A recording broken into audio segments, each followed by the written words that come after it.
지금 현재 캘리포니아, 우리가 살고 있는 캘리포니아 주에는 그 산불로 인해서 큰 몸살을 앓고 있습니다. 남가주 지역에도 불이 났지만은 특별히 북가주 지역에 난 산불은 캘리포니아 역사상 최악의 산불이라고 합니다. 그래서 지금 비상사태가 선포되어져 있는데요.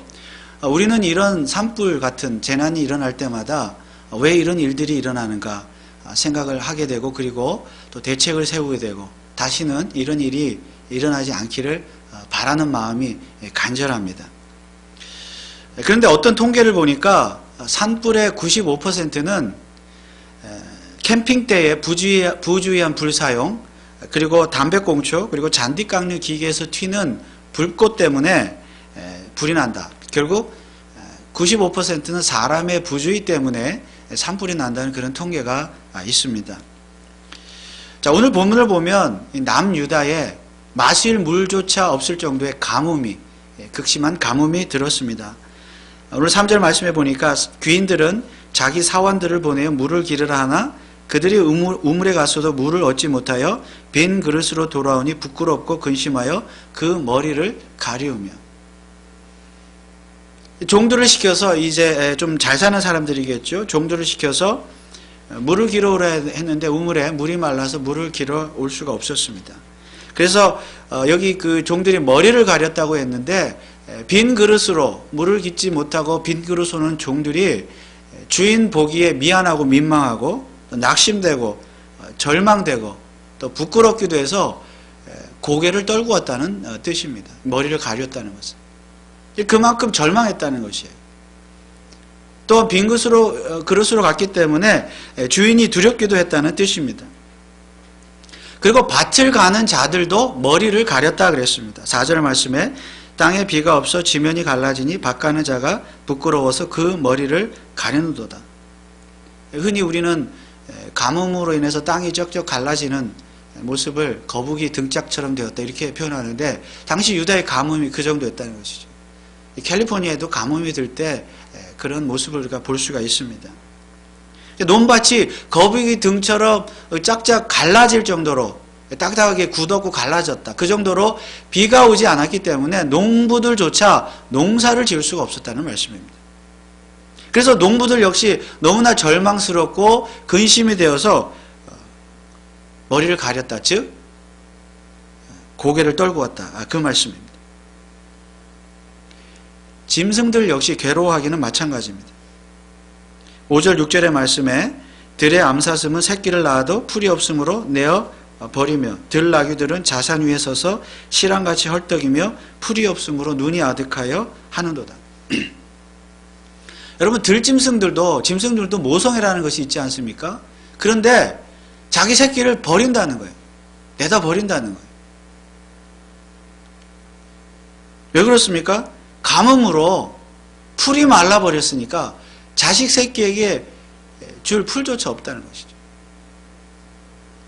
그래서 도무지 새끼를 키울 상황이 안 되기 때문에 새끼들을 버렸습니다. 또한 들나귀들은 자산, 이 자산은 메마르고 황량한 산이란 뜻입니다. 이 자산에서 먹을 음식도 없고 물도 없는데 태양빛마저 뜨겁게 내리쬐니까 숨을 쉴 수가 없어서 헐떡거렸다, 그 말이에요. 그 정도로 가뭄이 심했습니다. 이때는 BC 600년경인데 한마디로 남유다 땅 전체에 사람이나 짐승이나 자연이나 할 것 없이 온통 가뭄으로 인하여 고통을 당하고 있었다. 그 말씀을 지금 기록하고 있는 것입니다. 여러분, 그러면 이러한 가뭄은 왜 일어났습니까? 물론 당시 가나안 땅은요, 원래 강수량이 많지 않기 때문에 가뭄이 자주 들긴 했습니다만은 이처럼 극심한 가뭄이 드는 일은 흔하지 않았습니다. 오히려 성경은 이런 정도의 극심한 가뭄은 하나님과 관계가 있다. 즉 하나님의 특별한 섭리 때문이라고 기록하고 있습니다. 성경에서 가뭄은 기근과 함께 하나님의 저주의 일환으로 소개되어져 있습니다. 즉 하나님의 언약 백성인 이스라엘 백성이 하나님의 언약의 말씀대로 순종하지 않고 살았을 때, 불순종했을 때 하나님의 심판의 일환으로 가뭄을 내리셨다는 말씀입니다. 구체적인 하나님의 언약의 내용을 담고 있는 신명기에 보면 이미 그 언약의 내용 가운데 가뭄에 대한 내용이 있습니다. 신명기 28장 23절 24절에 보면 이런 말씀이 있습니다. 내 머리 위에 하늘은 놋이 되고 내 아래의 땅은 철이 될 것이며 여호와께서 비 대신에 티끌과 모래를 내 땅에 내리시리니 그것을 하늘에서 내 위에 내려서 필경 너를 멸하리라. 하늘이 놋이 된다는 것은 놋과 같이 딱딱한 어떤 것을 하늘을 막았다 그 말입니다. 하나님께서 비를 내리지 않도록, 내리지 못하도록 놋으로 하늘을 막았다. 땅이 철이 된다는 말은 무슨 뜻입니까? 비가 오지 않으니까 땅이 철처럼, 쇳덩이처럼 딱딱하게 단단하게 굳었다는 말씀이에요. 이 비를 안 내려주신다는 거예요, 하나님이. 그리고 때로는 하나님께서 비 대신에 티끌과 모래, 즉 흙먼지를 온 땅에 뒤덮게 하신다. 그래서 가뜩이나 비가 오지 않아서 참 메말라 있는 땅에 모래, 흙먼지가 또 더 날리게 하면 그 고통은 더욱 이루 말할 수가 없을 것입니다. 자, 이것이 뭐예요? 무엇입니까? 하나님의 심판의 일환이라, 저주의 일환이다. 언약 백성답게 살지 못했을 때 하나님이 이런 심판을 내리실 것이다. 이스라엘 땅은요, 우기와 건기가 비교적 명확히 구분되는 지역입니다. 11월에서 5월까지는 우기이고 6월에서 11월까지가 건기인데, 이처럼 큰 가뭄이 들었다는 것은 건기는 물론이거니와 우기 때도 비가 오지 않았다는 말이에요.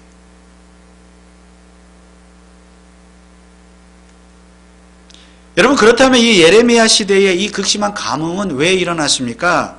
하나님의 저주의 언약의 저주의 일환으로서 가뭄이 일어났습니다. 하나님의 심판이었어요. 하나님의 심판이 물에 대한 심판, 홍수와 같은 심판은 아니지만, 여러분, 우리 인간이 살아갈 때, 인간뿐만이 아니라 우리 생명체가 살아갈 때 꼭 필요한 것이 무엇입니까? 물입니다. 동물이나 식물이나 모든 생명체는 절대적으로 물을 필요로 합니다. 그래서 여러분, 정말로 지구 외에 다른 별에 외계인이 살고 있나, 생명체가 살고 있나, 과학자들이 많이 조사를 하죠, 연구하죠. 가장 먼저 찾는 것이 무엇입니까? 물이에요. 다른 별에 물이 있었나, 물의 흔적이 있는가. 물이 있었다면 생명체가 있었다는 거죠. 혹은 현재 생명체가 있을 것이다. 그래서 다른 별에 만약에 물이 있다면 앞으로 우리 인간이 그 별에 가서 살 수도 있다, 이렇게 말하는 시대가 되었습니다.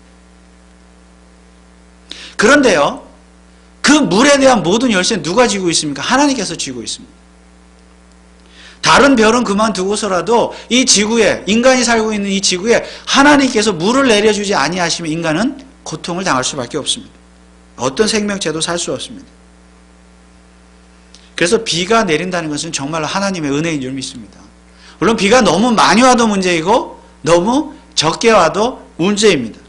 그래서 비는 적당히 내려야 하는데, 그것이야말로 정말 하나님의 은혜입니다. 신명기 28장 12절에 이런 말씀이 있는데요. 여호와께서 너를 위하여 하늘의 아름다운 보고를 열으사 내 땅에 때를 따라 비를 내리시고 내 손으로 하는 모든 일에 복을 주시리니. 때를 따라 비를 내리시는 것, 하나님의 은혜입니다. 그런데 왜 때를 따라 비가 내려오지 않지요? 때로는 홍수가 나고 때로는 가뭄이 일어나는 것입니까? 지금 유다 백성들의 문제는 무엇입니까? 그들은 이미 하나님의 언약 백성이기를 포기했습니다. 그들은 가나안 땅에 들어간 이후에 하나님의 말씀에 불순종함으로써 언약을 깼습니다. 그리고 오히려 그들은 바알과 같은 이방 신을 섬겼습니다. 우상숭배에 빠졌습니다. 물론 그렇다고 해서 하나님을 완전히 외면하는 것은 아니에요. 하나님도 믿고 바알도 같이 믿었습니다. 그런데 바알을 왜 믿었습니까? 실제적으로는 바알을 더 섬겼어요. 왜냐하면 바알은 어떤 신이에요? 풍요의 신이에요. 비의 신이에요. 바알이야말로 가나안 땅에 비를 내려주실 것이라고 그들은 철석같이 믿었어요. 그래서 바알을 믿었어요. 혼합된 거죠. 종교가, 신앙이. 이처럼 유다 백성의 죄가 무엇입니까? 문제가 무엇입니까? 그들의 조상을 출애굽시키시고 가나안 땅에 들여보내신 그 하나님, 광야에서 하늘로부터 뭘 내려주셨어요? 만나와 메추라기를 내려주신 그 하나님 잊어버린 거예요. 하늘에서 내려주신 하나님. 뭐도 내려주세요? 비도. 잊어버린 거예요. 하나님. 왜 잊어버렸습니까? 바알 때문에. 바알이 더 좋으니까. 그래서 지금 유다 땅에 일어난 이 가뭄은 무엇입니까? 하나님의 심판이라는 거죠. 하나님을 잊어버린 것에 대한 하나님의 심판. 정말로 하늘에서 비를 내려주시는 이가 누구신가 똑똑히 알라는 거죠. 정말 하나님이 누구신가? 그런데 그럼에도 불구하고 유다 백성들은 하나님을 몰랐어요. 하늘에서 내려지는 비, 그 주인을 몰랐습니다. 그리고 이런 가뭄의 극심한 고통 속에서도 여전히 바알을 섬겼습니다. 그런데 성경을 언뜻 보면 이들이요, 하나님을 찾고 기도한 것처럼 보입니다. 오늘 2절 말씀에 보면 유다가 슬퍼하며 성문의 무리가 곤비하여 땅에 앉아 애통하니 예루살렘의 부르짖음이 위에 오르도다. 너무 가뭄이 심하니까 먹을 것도 없고 마실 것도 없고 괴로워서 고통 중에 어떻게 했다고 땅바닥에 주저앉아서 울고불고 한 거예요. 애통한 것입니다. 그런데 여기에 그들의 부르짖음이 위에 올랐다 그래요. 한마디로 하늘을 찔렀다 그 말. 울고불고 한 것이. 그런데 그냥 하늘을 찔렀다 그 말이지, 그렇다고 해서 그들이 하나님의 이름을 부르거나 하나님을 찾거나 그들의 죄를 회개하거나 하나님 도와주세요 그렇게 간청한 것은 아니라는 것입니다. 그냥 하늘을 찔렀을 뿐이에요. 사람이 절박하면 정말 하나님을 찾게 되지 않습니까? 그런데 이 유다 백성들은 형식적으로라도 하나님을 찾지 않았습니다. 왜 그랬을까요? 그들은 정말로 절박하지 않아서 그랬습니까? 아무리 비가 오지 않아도 그래도 살만하니까 하나님을 찾지 않았습니까? 그러나 온 백성이 곤비했다는 것은 정말로 온 나라 전체가 가뭄으로 극심한 고통을 당했다는 이야기입니다. 죽을 지경이 되었다는 말씀이에요. 그런데 이상한 점은 어떻게 그들이 하나님을 모를 수가 있냐는 것입니다. 어떻게 하나님을 잊어버릴 수가 있느냐. 아무리 하나님을 평소에는 잊어버렸다 해도 가뭄과 같은 극심한 고난이 오면 하나님을 한 번쯤 생각하고 하나님께 회개하지 않겠습니까? 우리 같으면? 적어도 신명기의 말씀, 아까 말씀드린 그 언약에 대한 이야기, 그 정도는 기억해내야 하는 것 아니겠습니까? 신명기의 시대가 너무 오래전의 시대라면 그것보다는 최근의 일인 엘리야 선지자 시대 아시죠? 엘리야 시대 때도 가뭄 때문에 비가 오지 않아가지고 하나님이 심판하셨고 가뭄으로, 그리고 엘리야 선지자가 바알의 선지자와 대결을 벌여서 승리했던 그 사건이 있지 않습니까? 그것도 가뭄이잖아요. 문제는 그때 일만 생각해도 우리가 뭐가 잘못됐구나 깨달을 수가 있었을 것입니다.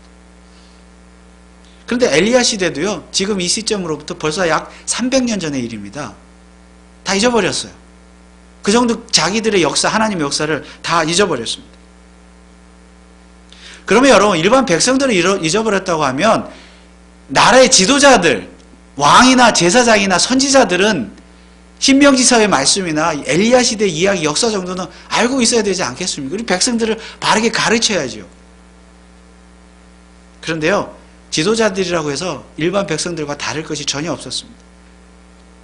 예레미야 13장 13절에 보면 너는 다시 그들에게 이르기를 여호와의 말씀에 보라, 내가 이 땅의 모든 거민과 다윗의 위에 앉은 왕들과 제사장들과 선지자들과 예루살렘 모든 거민으로 잔뜩 취하게 하고, 이 포도주를 이제 취하게 한다는 얘기인데, 그들을 다 멸망시킨다는 거예요. 왕부터 백성들 모두를.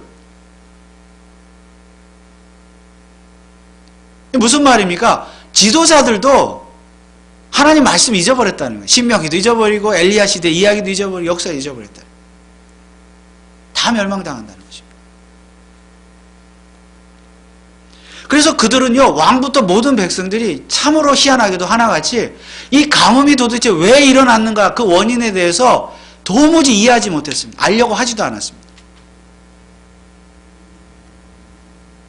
그래서 고통 중에 슬퍼하고 애통하고 하늘을 찔러서 울고붓고 할지언정 결코 하나님을 찾지는 않았습니다. 굉장한 자존심이죠. 아무리 괴로워도요, 고통을 당해도요, 하나님을 절대 안 찾는 사람들이 있습니다. 오늘날에 믿는 자들 중에도.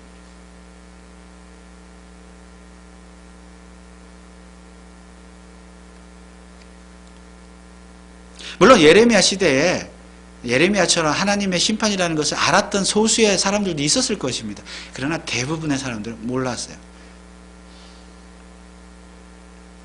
그래서 오늘 본문 1절은 이렇게 시작합니다. 가뭄에 대하여 예레미야에게 임한 여호와의 말씀이라. 여러분, 가뭄에 대하여, 여러분, 가뭄에 대하여 하나님께서 무슨 말씀을 예레미야에게 하셨습니까? 하나님은 국어 선생님이 되셔서 예레미야야, 가뭄이라는 단어의 뜻은 이것이다. 비가 많이 오지 않아서, 이 땅에 비가 많이 오지 않아서 계속 그런 날씨, 비가 오지 않는 날씨가 바로 가뭄이라고 하는 사전적인 의미, 단어의 뜻을 하나님이 예레미야에 가르쳐 주셨습니까? 가뭄에 대하여? 단어의 뜻을 몰라서? 혹은 하나님께서 과학 선생님이 되셔서 가뭄이 일어나는 원인, 이것은 지구의 온난화, 그때는 온난화가 없었겠지만은 오늘날처럼 지구의 온난화 때문이다, 뭐 때문이다, 환경 파괴 때문이다, 산업화 때문이다, 도시화 때문이다, 그래서 가뭄이 일었다. 그런 과학적인 설명을 하나님이 하시려고 예레미야에게 가뭄에 대해서 말씀을 하셨습니까? 그래서 하나님 역시 예레미야에게 너도 국어 선생님이나 과학 선생님이 돼서 백성들에게 가뭄에 대해서 가르쳐줘라. 그걸 원하셨습니까? 하나님은 이 가뭄에 대해서 말씀하시면서 항상 다른 어떤 단어와 짝을 이루어 말씀하십니다.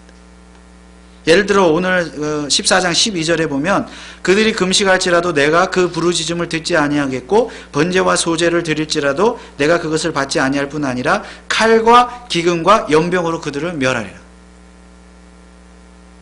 여기 기근은 가뭄과 관련된 말이죠. 가뭄을 내리시는데 항상 이 칼과 연병과 기근, 가뭄은 같이 짝을 이루어 나옵니다. 특별히 이 기근에 대해서는 칼과 기근, 이렇게 두 단어는 짝을 이루어서 자주 등장하는데 이 예레미야 14장에만 해도 5번이나 등장합니다. 칼과 기근, 칼과 기근. 그런데 여러분, 이 칼은 무엇입니까? 칼은 왜 등장합니까? 이 칼도 하나님께서 칼의 뜻을 가르쳐주기 위해서, 칼은 무엇으로 만들어졌다, 그거 알려주기 위해서 칼을 말씀하십니까? 우리가 아는 대로 이 칼은 장차 임하게 될 바벨론의 칼 심판을 말합니다. 결국 이 칼도 뭐예요? 이스라엘의 불순종으로 인하여 하나님께서 심판을 하시겠다는 것을 보여주는 상징적인 단어가 칼입니다. 칼도 언약적 저주의 일환이에요. 그러니까 이 칼과 기근이 같이 쌍으로 나오니까 기근은 뭐예요? 하나님의 저주의 일환입니다. 언약적 저주의 일환. 하나님의 심판이라는 말씀입니다. 가뭄도.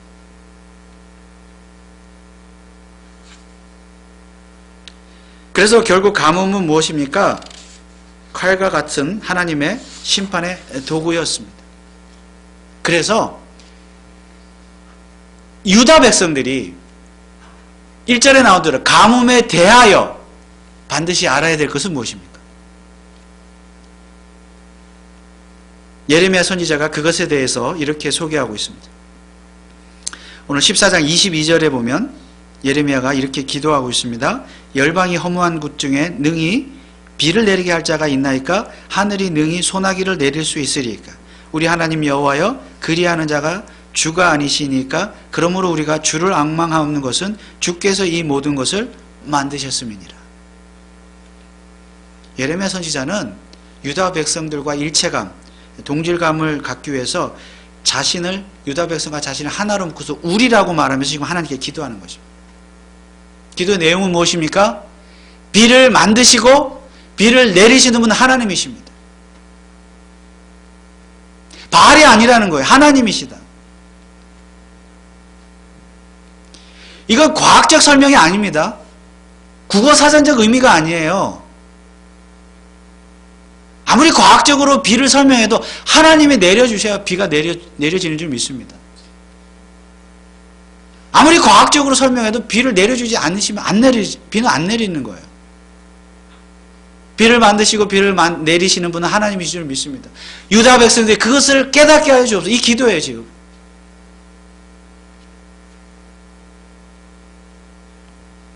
그리고 유다 백성들이 그 사실을 깨달았을 때 바알을 버리고 하나님께 돌아서 회개하게 하여 주옵소서. 그리고 그들이 회개할 때 장차의 말 칼 심판, 바벨론에 의한 칼 심판도 하나님 거두어 주옵소서. 이것이 예레미야 기도의 내용입니다. 한마디로 유다 백성들을 심판하지 마시고 그 심판으로 구원해 달라는 것이 예레미야의 기도였어요. 구원해 주십시오. 오늘 함께 읽은 8절 9절의 말씀도 같은 내용의 기도입니다. 이스라엘의 소망이시여 곤란한 때의 구원자이시여 어찌하여 이 땅에서 거류하는 자같이 하룻밤을 유숙하는 행인같이 하시나이까. 어찌하여 놀라 벙벙하는 자 같으시며 구원치 못하는 용사 같으시니까. 여호와여 주는 오히려 우리 중에 계시고 우리는 주의 이름으로 일컬음을 받는 자이오니 우리를 버리지 마옵소서. 한마디로 유다 백성들, 하나님의 백성인 유다 백성들의 고통을 남일처럼 외면하지 마시고 제발 구원해 달라는 그런 기도입니다. 구원해 주십시오. 그냥 지나가는 사람처럼 행위처럼 남일 보듯이 외면하지 말아달라는 것이죠.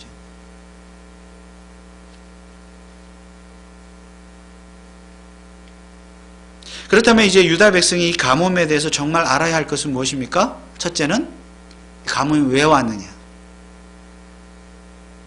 그들을 가나안 땅에 인도하신 하나님을 외면하고 바알신을 섬기고 우상 숭배하고 음란하고 죄를 짓는 그런 그들의 죄 때문에 임한 하나님의 심판이라는 사실을 이 가뭄에 대해서 알아야 되는 거죠.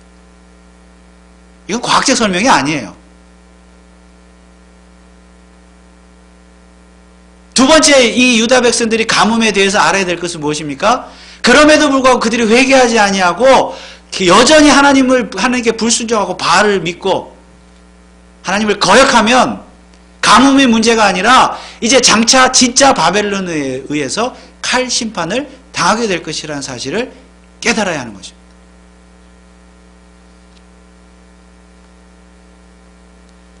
그렇다면 여러분, 오늘 우리가 이 시대의 이 구약성경 예레미야서를 읽을 때 우리에게 주는 교훈은 무엇입니까? 여러분, 오늘날 이 시대에도 많은 재난들이 있습니다. 앞서 말씀드린 것처럼 산불도 일어나고요, 기근이 있고 지진이 있고 가뭄이 있고요, 홍수도 있고 태풍도 있고요, 쓰나미도 있고 토네이도도 있고요, 전쟁도 있고요. 이런 재난에 대해서 우리가 알아야 될 것은 무엇입니까? 오늘 이 시대에 우리에게 필요한 것이 고작 국어 선생님입니까? 과학 선생님입니까? 그렇다고 학교 선생님이 필요 없다는 말이 아닙니다. 오늘날 이 지구상에 일어나는 온갖 재난들, 인간이 당하는 고통, 이런 것들에 대해서 고작 우리에게 필요한 것이 사전적인 의미나 과학적인 설명, 사회학적인 설명, 환경적인 설명, 그것밖에 없냐는 말이에요.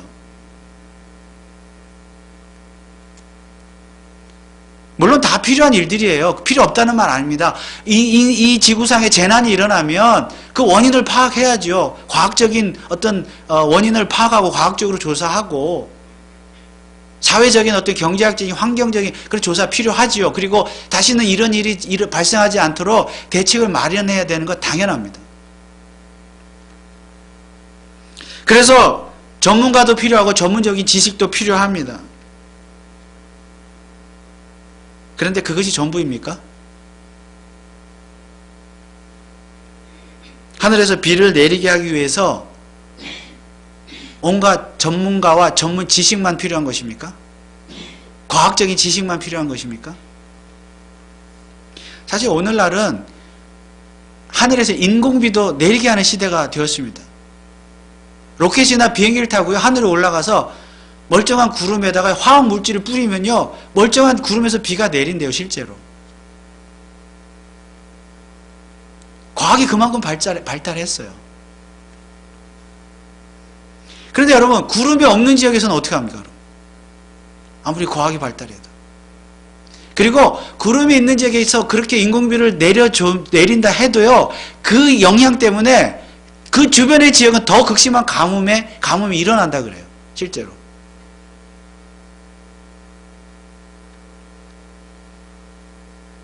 그렇다면 여러분, 이러한 시대에 정말로 누군가 어떤 존재가 있어서 그가 비를 만드시고 비를 내려줘야만 이 땅에 비가 내려진다는 사실을 믿으면, 그렇게 믿으면, 그러면 우리는 시대에 뒤떨어진 사람들입니까?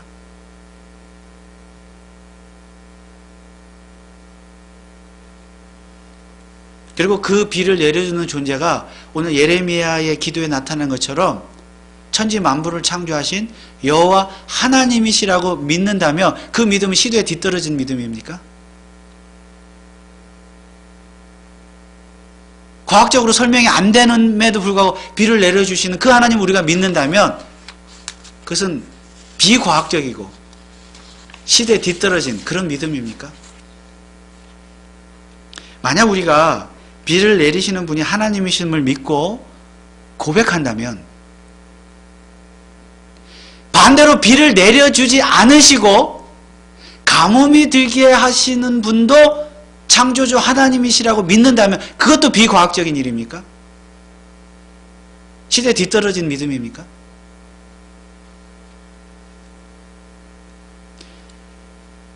홍수가 나든 가뭄이 나든 비에 대한 인격적인 하나님의 메시지가 있다는 사실을 우리가 믿는다면 그것은 굉장히 뒤떨어진 사고방식입니까?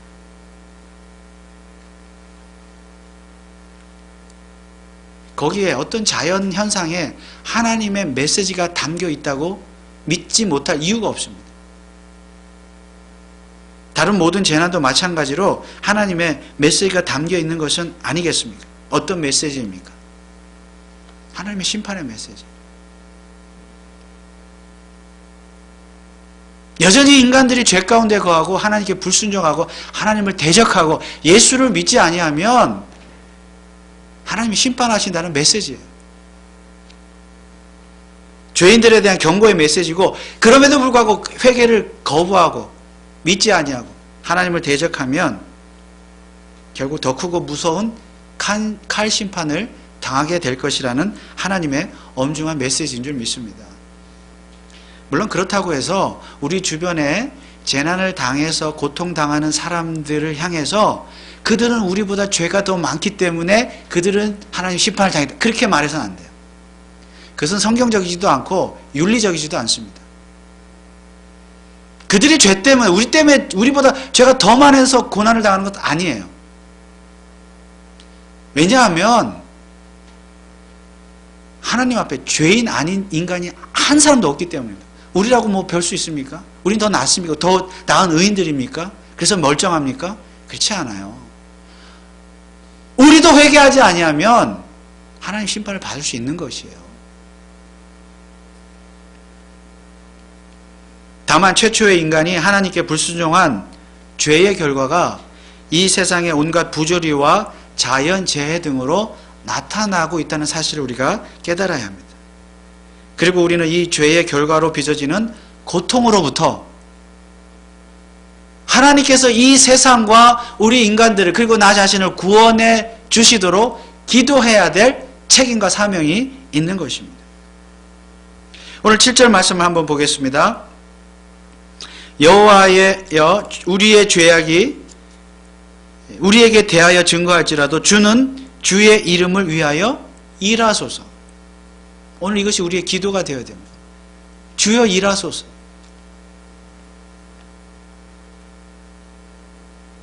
하나님이여 하나님의 이름 하나님의 영광을 위하여 하나님 일하여 주옵소서. 하나님은 어떤 일입니까? 인간의 죄로 인하여 타락한 이 세상, 자연 만물도 타락을 했는데 그렇게 그 결과로 인한 온갖 자연 재해로 인해서 몸살을 앓고 있는, 고통을 당하고 있는 이 세상을, 이 자연을 하나님 구원하는 그 하나님의 일을 멈추지 말아 주옵소서. 주여 일하소서. 또한 이 온갖 자연 재해가 일어나게끔 만들었던 그 죄의 원인은 누구에게 있어요? 인간에게 있잖아요. 그러므로 이 세상에 하나님을 대적하는 그 인간들이 하나님을 믿지 않을 뿐만 아니라 자연을 훼손하고 다른 인간들을 미워하고 살인하고 죽이고 온갖 잔인한 이런 죄성을 가진 그 인간들을 구원하는 그 하나님의 일을 멈추지 말아 주옵소서. 주여 일하소서.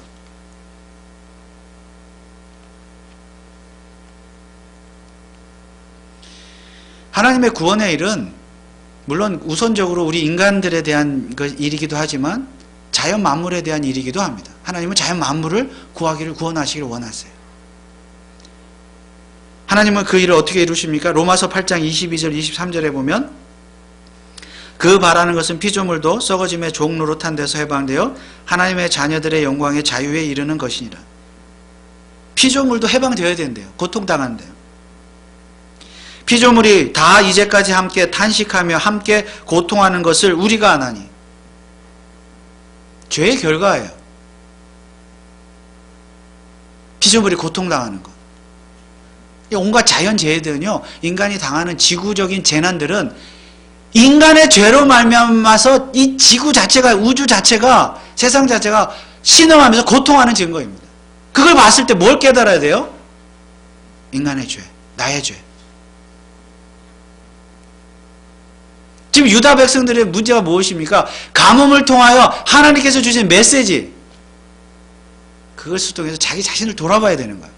아, 우리는 그만큼 죄인이구나. 하나님을 대적했구나. 불순종했구나. 그걸 못한 거죠.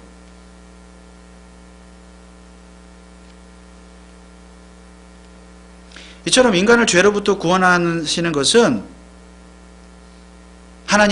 구원하신 하나님의 일은 인간뿐만 아니라 자연 만물까지도 구원하신, 그것이 바로 하나님의 일입니다. 그리고 그 일을 위해서 우리가 뭘 해야 돼? 기도해야 돼. 주여 일하소서. 하나님의 영광을 위해서 주여 일하소서.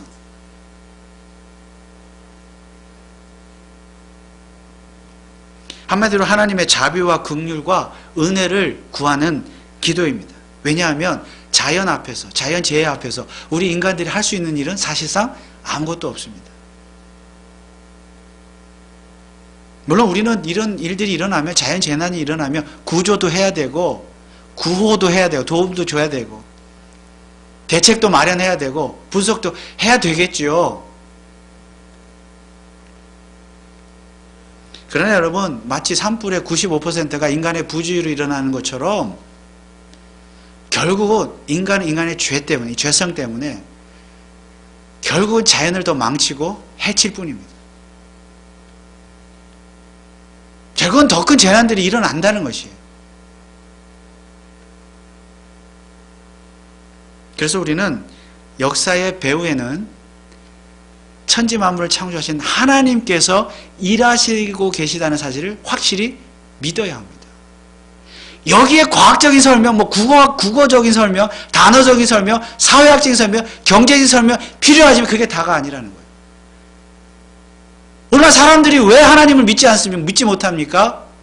왜 신앙 예수 그리스도를 믿지 못합니까? 예수 그리스도의 십자가의 죽음과 부활을 믿지 못합니까? 과학적으로 설명 안 되니까. 모든 것을 과학적으로 설명하려고 하니까 하나님을 배제하는 거예요.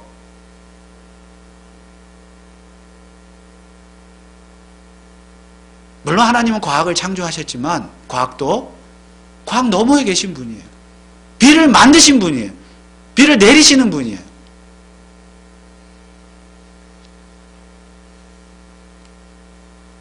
그래서 역사를 주관하시는 분, 역사 배우는 하나님이 일하신다는 우리가 반드시 믿어야 돼요. 그리고 그 하나님께 우리는 기도해야 됩니다. 뭐라고요? 주여 일하소서.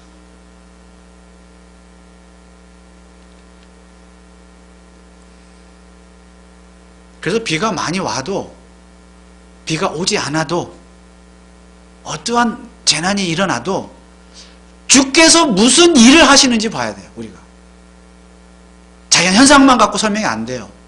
영적인 일이기 때문에. 우리 개인의 일도 마찬가지입니다. 여러분, 우리 인간이 살다 보면 고난을 당하죠. 고통을 경험하죠. 여러분 가정이나 직장이나 뭐 자녀들 몸이 아프기도 하고, 경제적인 문제, 여러 가지 문제, 물론 의학적인, 과학적인 설명, 필요, 도움 다 필요한 일들이죠. 그러나 거기에 해당해 하나님 메시지가 있는 줄 우리가 깨달아야 돼요. 주께서 무슨 일을 하시는가를 깨달아야 돼요. 그리고 우리 기도해야 돼요. 주여 일하소서. 나를 통해서 하나님 일하여 주옵소서. 나를 구원하여 주옵소서. 내 죄를 발견하게 해 주옵소서. 깨닫게 하옵소서. 회개하게 하옵소서. 그래서 우리는 과학이든 무엇이든 간에 하나님보다 더 사랑했던 바알을 다 때려 부셔야 돼요. 하나님 앞에 나서 회개해야 돼요. 하나님을 찾아야 돼요. 하나님께 기도해야 돼요. 미국도 마찬가지, 다 마찬가지. 위정자들부터. 한국도 마찬가지.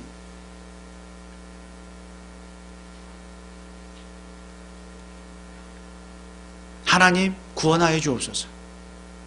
이 세상을 구원하시고 사람들을 구원하시고 나를 구원하여 주옵소서. 그래서 이제부터는 오늘 이 예레미야의 기도처럼 주여 일하소서, 이 기도의 내용이 오늘 저와 여러분들의 기도의 내용이 되어서 우리를 통해서 하나님께서 정말 구원의 일을 정말 능히 감당하시도록, 물론 뭐 우리가 기도 안 한다고 해서 하나님이 일을 안 하시는 건 아니지만 그만큼 하나님의 절대적인 주권과 하나님의 능력과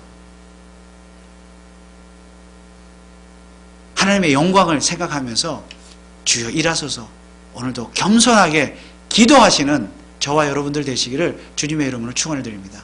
기도하겠습니다. 하나님 아버지, 유다 백성들이 가뭄에 대해서 정말 깨닫지 못했습니다. 더 죄를 짓고 결국 칼실판을 당하게 되었습니다. 오늘 이 시대에 인간들도 전혀 다를 것이 없습니다. 하나님께서 경고하심에도 불구하고 우리가 죄를 깨닫지 못하고 더 죄악 가운데 빠져드는 이 시대를 보면서 우리가 정말 하나님의 그 메시지, 하나님의 심정, 하나님의 마음을 깨닫고 우리가 회개하며 나가게 하시고 주여 일하소서, 하나님께서 일하시도록 더욱 기도하며 회개하며 하나님의 뜻대로 살아가는 믿음의 사람들 다 되게 하여 주옵소서. 감사를 드리며 예수 그리스도의 이름으로 기도하옵나이다. 아멘.